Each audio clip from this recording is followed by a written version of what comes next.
Maintenant, on va voir les deux cas. Le premier cas où il y a un changement de phase et le premier cas où il y a une élévation de température. C'est-à-dire on va passer de l'état 1 à l'état 2 avec deux réactions. Le premier type de réaction, c'est élévation de température. Le deuxième type de réaction, c'est changement de phase. Donc, on va augmenter la température de T1 jusqu'à la température du changement de phase. On va faire le changement de phase et après, on va augmenter la température de la température T du changement de phase jusqu'à T2. Donc, on aura trois réactions. La première réaction, c'est augmenter la température. La deuxième, faire le changement de phase à pression était constante. La dernière, c'est augmenter la température pour arriver à l'état final. Donc voilà, augmenter T de T1 à T' pour faire le changement de phase, pour faire élévation de température. Deuxièmement, faire le changement de phase à température pression constante et finalement augmenter la température de la température T de changement de phase jusqu'à T2. Donc, on a deux types de réactions. Le premier type de réaction, c'est élévation de température.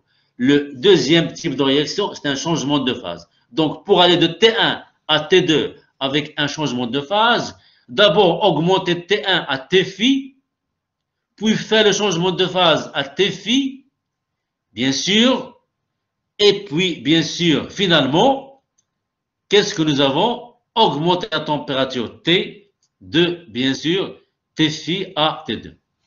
Donc, delta S de la réaction, c'est delta S1 plus delta S2 plus delta S3.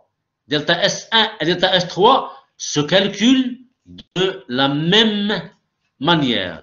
Delta S1 et delta S3 se calculent de la même manière. C'est la relation qu'on vient de voir. L'intégrale T1, T2, Cp dt sur T. L'intégrale T1, T2, Cp dt sur T. Pour delta S1, c'est l'intégrale T1 jusqu'à T'. De Cp de A'1 dt sur T. Pour delta S3, l'intégrale de T initial, T' jusqu'à T final, T2, Cp de A'2 dt sur T. Pour la deuxième réaction, c'est simple. Vous avez toujours le delta H du changement de phase qui est donné. Et bien, delta S2, c'est delta H du changement de phase divisé par la température T du changement de phase. Divisé par la température T du changement de phase. Delta H, phi est la chaleur latente de changement de phase. T phi, la température de changement de phase.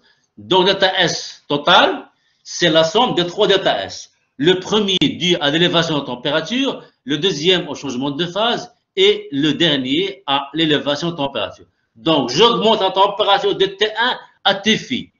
Cp dt sur T de A1.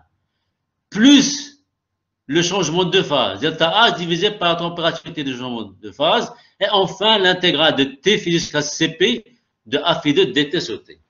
Si vous avez deux changements de phase, c'est exactement la même chose. Vous aurez 5 réactions. Augmenter la température, faire le changement de phase, augmenter la température, faire le changement de phase et enfin augmenter la température. On peut avoir 5 ou 4 réactions si vous avez deux changements de phase. Ça dépend de la température finale. Les Cp dépendent de la température. Je ne peux pas les faire sortir de l'intégrale s'ils sont fonction de la température. S'ils sont des constantes, je peux les faire sortir de l'intégrale, bien sûr. Exemple, quelle est la variation d'entropie au cours de la transformation d'une mole d'eau, une seule mole d'eau, sous la pression atmosphérique dans température moins 30 à 25. Donc, on va augmenter la température d'une mole d'eau, de moins 30 à 25. La première chose à faire, vous avez une mole, donc N égale à une mole. La deuxième chose, calculez T en Kelvin. Moins 30 plus 213. 25 plus 213. Pour avoir la température en Kelvin. Donc, on aura exactement comme ce qu'on vient de voir. Augmenter la température de moins 30 jusqu'à 0.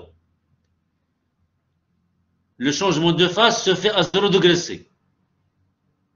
C'est la fusion. Et enfin, augmenter en température de 0 à 25 degrés C, c'est l'élévation en température de 0 à 25 degrés C. Donc voilà, moins 30 plus 273, c'est 243 Kelvin. C'est T1. On augmentait jusqu'à 0 degré C pour faire le changement de phase à 0 degré C.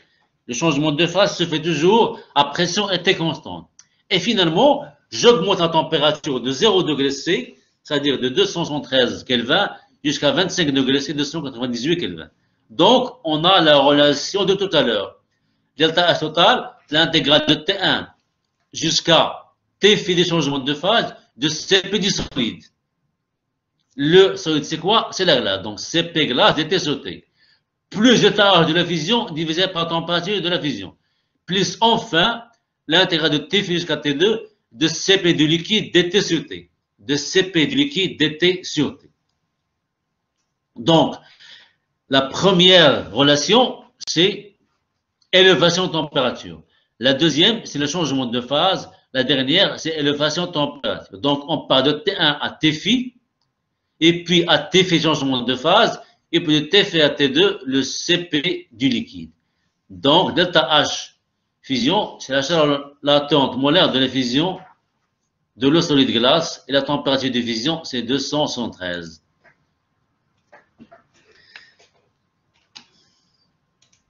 Si l'on suppose que les Cp sont constants, on peut donc les faire sortir de l'intégrale. On aura Cp qui va sortir de l'intégrale. On aura donc Cp du glace, Cp du solide.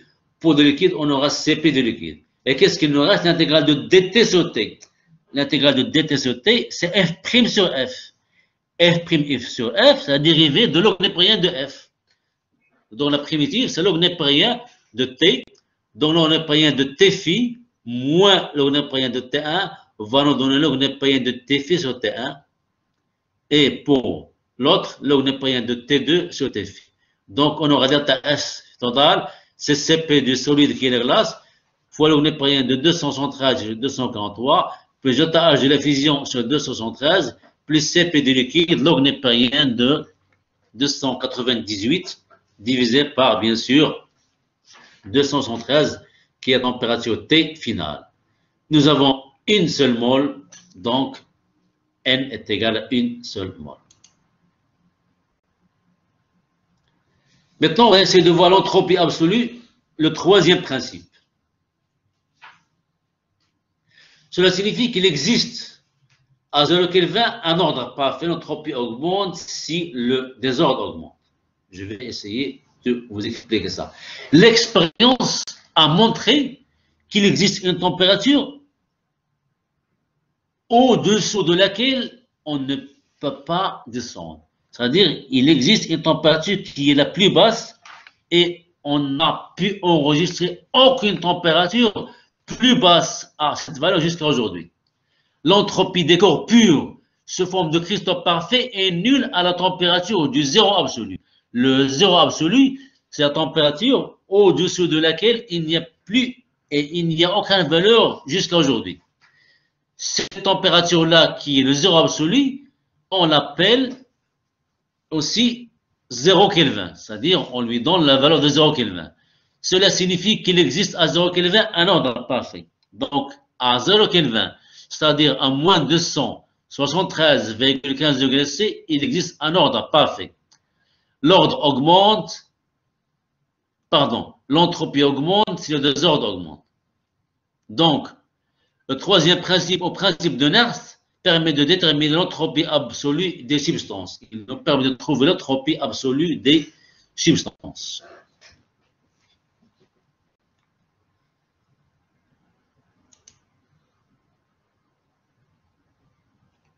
Je répète, le zéro absolu, c'est moins 273,15 degrés C. L'expression qu'on a trouvée tout à l'heure, delta S, entre 1 et 2, étant donné que S est une fonction d'état, est égal à S à T2 moins S à T1. Et ce que nous avons trouvé tout à l'heure, l'intégrale T1 T phi Cp dt sur T, delta H divisé par la température du changement de phase, plus l'intégrale de T phi jusqu'à T2 de Cp dt sur T. Si on pose T1 égale 0 Kelvin, on aura ST 0. Pourquoi ST1 égale 0? Parce qu'à 0 Kelvin, il y a un ordre parfait d'après le troisième principe. Et donc, on va calculer ST2. Puisque ST1 est égal à 0, on va donc calculer ST2. On note S degré T, entropie absolue standard à la température T. Standard parce que vous avez 1 degré, c'est pour ça que vous avez le degré ici, une seule atmosphère. On va utiliser cette relation-là pour calculer S à température T2, qu'on peut appeler S à température T, en prenant T1 égale 0 et en prenant T2 égale grand T égale à 0 Kelvin.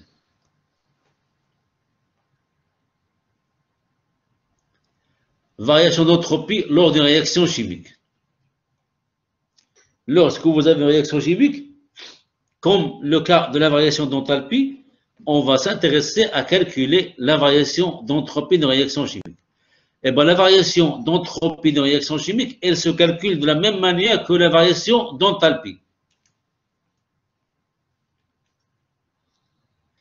Delta H de réaction, c'est la somme des entropies des réactifs moins la somme des entropies des réactifs. Je répète, le delta H de réaction, c'est la somme des entropies des produits moins la somme des entropies des réactifs. Il ne faut pas oublier les coefficients stoichiométriques. Les S des réactifs et des produits sont donnés dans des tables thermodynamiques. Donc, la même relation qu'on applique à delta H, on l'applique à delta S.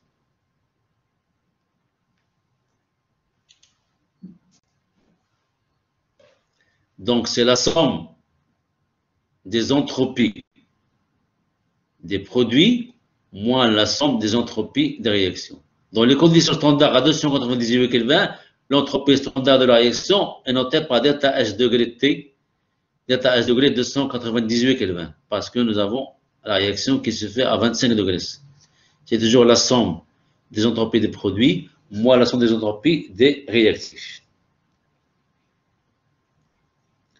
Remarque, il ne faut pas confondre l'entropie absolue et l'entropie absolue de formation. Vous allez voir ça dans les travaux dirigés. Il ne faut pas confondre entre entropie absolue et entropie absolue de formation. On va prendre un exemple. L'entropie absolue standard à 25 degrés C de l'eau liquide est égale à 16,71. L'entropie de formation de l'eau liquide est égale à la variation d'entropie lors de la réaction de formation d'une mole d'eau liquide à partir des éléments pris à état standard. H2O liquide, dans le produit H2O liquide, on a hydrogène, donc on aura comme réactif H2 gaz. L'oxygène, on aura comme réactif un demi-O2 gaz. Donc un demi-O2 gaz plus H2 gaz va nous donner H2O liquide. La variation d'entropie S de formation à 25 degrés C, c'est-à-dire 298 Kelvin de l'eau liquide, c'est S de H2O liquide à 298 Kelvin moins 1 demi S de O2 gaz moins H de H2 gaz. Et les S, les entropies absolues de formation de l'eau liquide, de O2 gaz et de H2 gaz sont données dans des tables thermodynamiques. Donc, c'est 16,71 moins 1 demi fois celle de O2 moins 1 fois celle de H2, on trouve moins 39 calories Kelvin moins 1 moins 1. Nous avons trouvé une valeur négative, delta S négative, donc le désordre diminue. Quand delta S est négative, le désordre diminue. Quand delta S est positif, le désordre augmente. On peut savoir le signe sans faire de calcul. Tout à l'heure, je vous ai dit, on calcule delta N gaz. Si on calcule dans cette réaction le delta N gaz, qu'est-ce qu'on a? Pour le liquide, c'est 0. Pour le solide aussi, c'est 0. Donc 0 pour le liquide, moins 1 demi pour O2, moins 1 pour H2. Donc 0 moins 1 demi, moins 1, donc 0 moins 3 demi, donc moins 3 demi. Donc delta N gaz est égal à moins 3 demi, delta N gaz est négative, et bien delta S aussi est négative. Donc si vous avez un gaz dans la réaction, il suffit de calculer delta N gaz. Pourquoi on calcule delta N gaz? Parce que le gaz est complètement désordonné. Donc, si delta N gaz est positive, ça veut dire que le nombre de gaz a augmenté. Donc, le désordre va augmenter. Si delta N est négative, ça veut dire que le nombre de gaz a diminué, donc le désordre va diminuer. Donc, dans ce cas-là, delta N est négative, 0, moins 1, moins 1,5, donc moins 3,5. Delta N est négative, donc delta S aussi est négative et par conséquent, le désordre diminue. On peut raisonner autrement sans calculer delta N gaz. Nous avons les gaz ici, donc le désordre, il est dans les réactifs. Dans les produits, nous avons un liquide. Le liquide, il est peu ordonné. Donc, nous sommes partis des réactifs où il y a le désordre fois 1,5 et le désordre fois 1 vers les produits où il y a peu d'ordre ou peu de désordre. Donc, le désordre a diminué en allant des réactifs vers le produit. Et par conséquent, delta S est négative.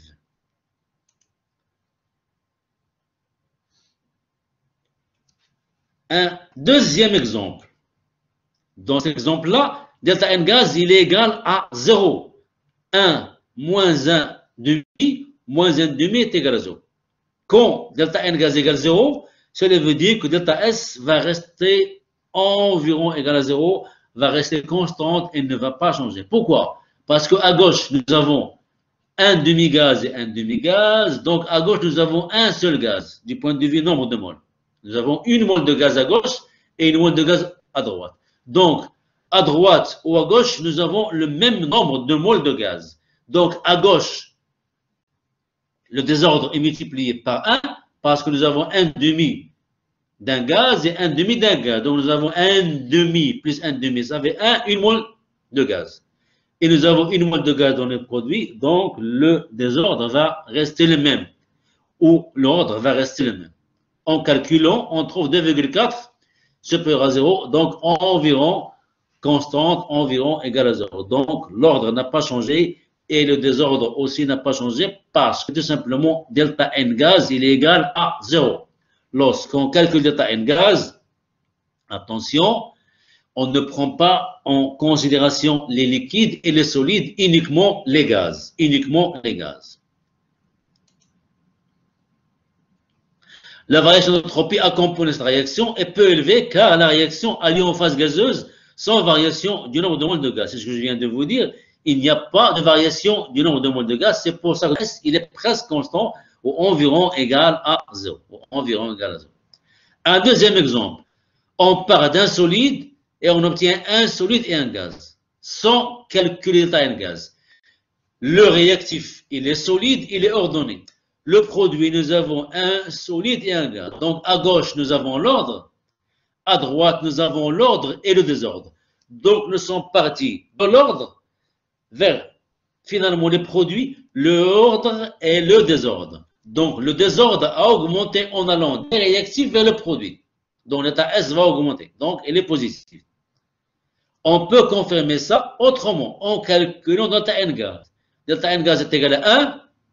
Plus 0 moins 0 est égal à 1 supérieur à 0. Delta N gaz est donc supérieur à 0 et par conséquent delta S est supérieur à 0 et donc le désordre a augmenté. Pourquoi il a augmenté? Parce que le réactif est un solide, mais le produit, nous avons un solide et un gaz. Donc le gaz est complètement désordonné, donc le désordre a augmenté. En faisant les calculs, on trouve 38,4. Donc on peut toujours confirmer le signe à partir des calculs. Pour résumer ça, la variation d'entropie est positive car, tout simplement, on obtient un produit parmi les éléments finaux de la réaction. Les produits finaux de la réaction, il y a un gaz et le gaz est complètement désordonné. La variation d'entropie est positive et elle est élevée car partant du réactif solide, L'un des produits formés est un état gazeux. L'état final est moins ordonné que l'état initial de l'augmentation d'entropie. L'état final, il y a un gaz, donc l'état final est désordonné et par conséquent, bien sûr, oui. إلا كانت عندنا la variation ديال l'enthalpie négative. On ne prend pas en considération l'enthalpie. Vous oubliez l'enthalpie, il faut raisonner tout simplement avec les réactifs et les produits que vous avez, solide, liquide, gaz, et comparer entre le solide, le liquide et le gaz, ou faire le calcul tout simplement de delta N gaz si vous avez un gaz. Donc, si vous avez solide avec liquide, il faut dire que en partant du solide, on a obtenu un liquide. Le liquide, il est peu ordonné ou peu désordonné. Donc, le désordre a augmenté. Si vous avez liquide avec un gaz, vous raisonnez avec delta N gaz. Si vous avez un gaz, c'est facile. Il suffit de calculer delta N gaz. S'il est positif, ça veut dire que le désordre a augmenté, delta S a augmenté. Si delta N gaz est négatif, ça veut dire que le désordre a diminué, ça veut dire que delta S est négatif. Donc, je répète, vous oubliez les variations d'enthalpie, vous raisonnez avec l'ordre du solide, du liquide et du gaz. C'est ce que vous avez ici dans la note. Le solide est toujours bien ordonné, le liquide est toujours peu ordonné et le vapeur est complètement désordonné. Donc, quand je passe du solide au liquide, le solide bien ordonné, le liquide peu ordonné. Le désordre va donc augmenter. Quand je passe du solide au gaz, le solide bien ordonné, le gaz complètement désordonné, donc le désordre va augmenter et donc delta S est supérieur à 0. Ou, tout simplement, si vous avez un gaz, il suffit de calculer delta N gaz. En la calculant, s'il est positif, delta S positif, s'il est négatif, delta S aussi est négatif.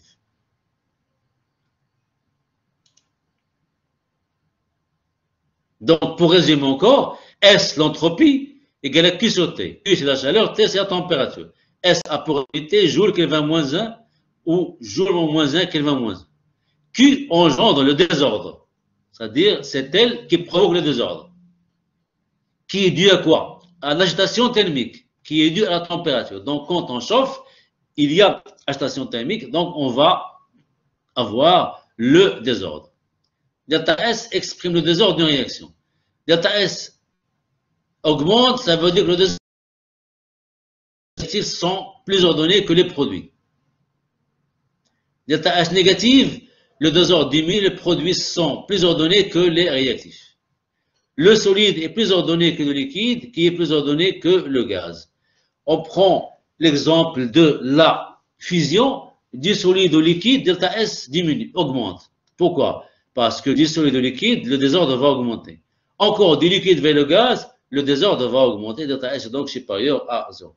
Donc, pour résumer, le solide, il est bien ordonné.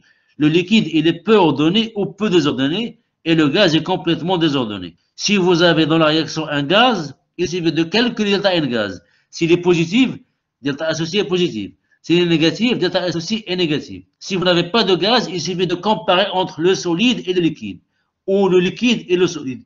Le solide qui est dans le liquide, donc le désordre va augmenter.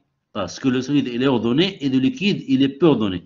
Si vous partez d'un liquide vers un solide, eh bien, le désordre va diminuer parce que le solide qui est produit est plus ordonné que le liquide qui est réactif et qui est peu ordonné ou peu désordonné. Maintenant, on va voir l'enthalpie libre, grand G. Après avoir eu H et S, on va maintenant enthalpie libre, grand G. U et H, c'est les chaleurs de réaction, c'est l'échange thermique entre le système et le milieu extérieur, c'est les fonctions U et H, énergie interne et enthalpie. S, c'est pour mesurer l'ordre ou le désordre. Maintenant, G, enthalpie libre, c'est pour savoir si la réaction est possible ou non. Pour savoir si une réaction est possible ou non, on va calculer la variation d'enthalpie libre. Est-ce que la réaction est possible ou non? C'est-à-dire que l'enthalpie libre, quand on symbolise par grand G, c'est le sens d'évolution d'une réaction chimique. Est-ce qu'elle va évoluer dans un sens ou dans les deux sens, ou est-ce qu'elle est impossible? Ou est-ce qu'elle est impossible?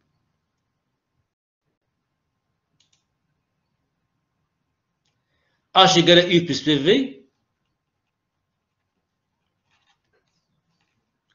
Quand je dérive H, dH égale DU plus PDV plus VDP. DU, nous avons déjà vu ça, c'est D rond Q plus D rond W. Donc c'est D rond Q plus D rond W. D rond W, c'est moins PDV. Plus PDV plus VDP. Donc moins PDV plus PDV 0, il nous reste DH égale à quoi? À D rond Q. C'est quoi D rond Q? C'était DS. Plus VDP, c'est ce qu'il nous reste. Je vais ajouter et retrancher le même terme. Plus SDT, moins SDT pour vous introduire la nouvelle fonction. Eh bien, si vous regardez ça, on peut l'écrire comme ça. DH moins SDT moins TDS égale VDP, celui-là, moins SDT. Donc, D de H moins TS égale VDP moins SDT. H moins TS, c'est G.